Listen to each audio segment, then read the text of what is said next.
Hello everyone, this is The Overwhelming Silence. I'm going to show the most well-known grave site in the cemetery of Aurora's ghost town.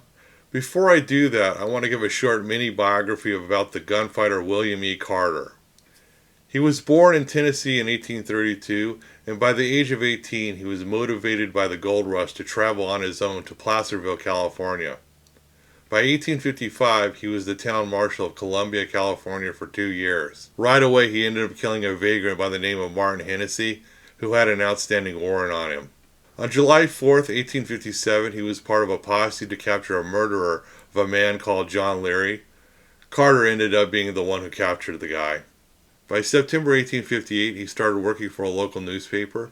He ended up getting in a shootout with a John Caronelli. No one was seriously injured. In 1861, Carter was down in Sonora, California, working for a local newspaper.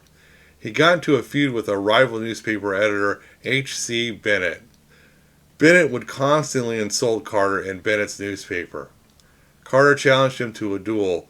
No duel ever happened, but Carter eventually confronted Bennett in a gunfight where they both shot each other in the shoulder. Judge Wheaton examined Carter and dismissed him. As a side note, that is a twisted coincidence. If you have seen my Streets of Aurora video, you might remember the name Wheaton because he was the guy in Aurora that was trying to win over a married woman. Both Wheaton and Carter would die about 2 months from each other, basically on the same street a few hundred feet apart. Sometime after this, Carter came to Aurora, Nevada. He got into a shooting scrape with Thomas Greeley. An innocent bystander, E.J. Warren, was killed during this fight. He married Ann Davis in 1863. He tried to run for city marshal that year, but was defeated. He was not part of the Daly Gang. He did have some interaction with them drinking and gambling, but he was clearly opposed to them by the time the town formed a vigilante group against them. Finally, he was out of town on business with a man named Moses Brockman in the fall of 1864. Carter came back to Aurora and was expecting Brockman to bring a specific horse with him for Carter. Brockman came back to Aurora without the horse. Carter was angry and eventually let it be known that he intended to kill Brockman. More than likely this is idle words of a drunken man, but Brockman believed him. Here we are back at Aurora Ghost Town. This is the intersection of Antelope and Pine Streets. On the left side, where the two posts are, is where the Exchange Saloon would have been. This is where the following takes place. So on the night of December 10th, 1864, Brockman was right around here hidden in an unused doorway on the outside of the Exchange Saloon. Carter walked out at 11:30 that night, and Brockman shot Carter at point-blank range. Carter never knew what hit him.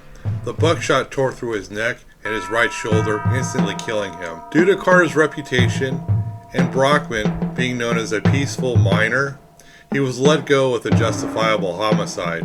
The thinking was, while it was a surprise attack, was Brockman just supposed to sit around and wait until an expert gunfighter was ready to fight? One person disagreed with this assessment.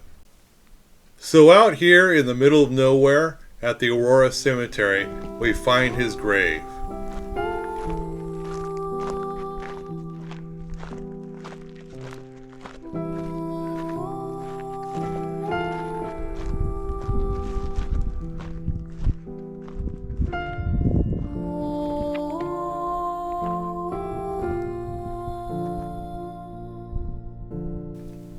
That person that disagreed with the justifiable homicide verdict was his wife, Ann.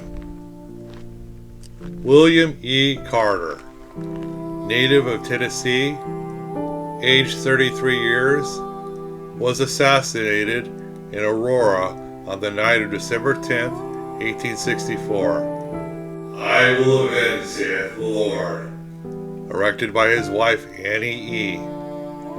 Rest in peace, William Carter.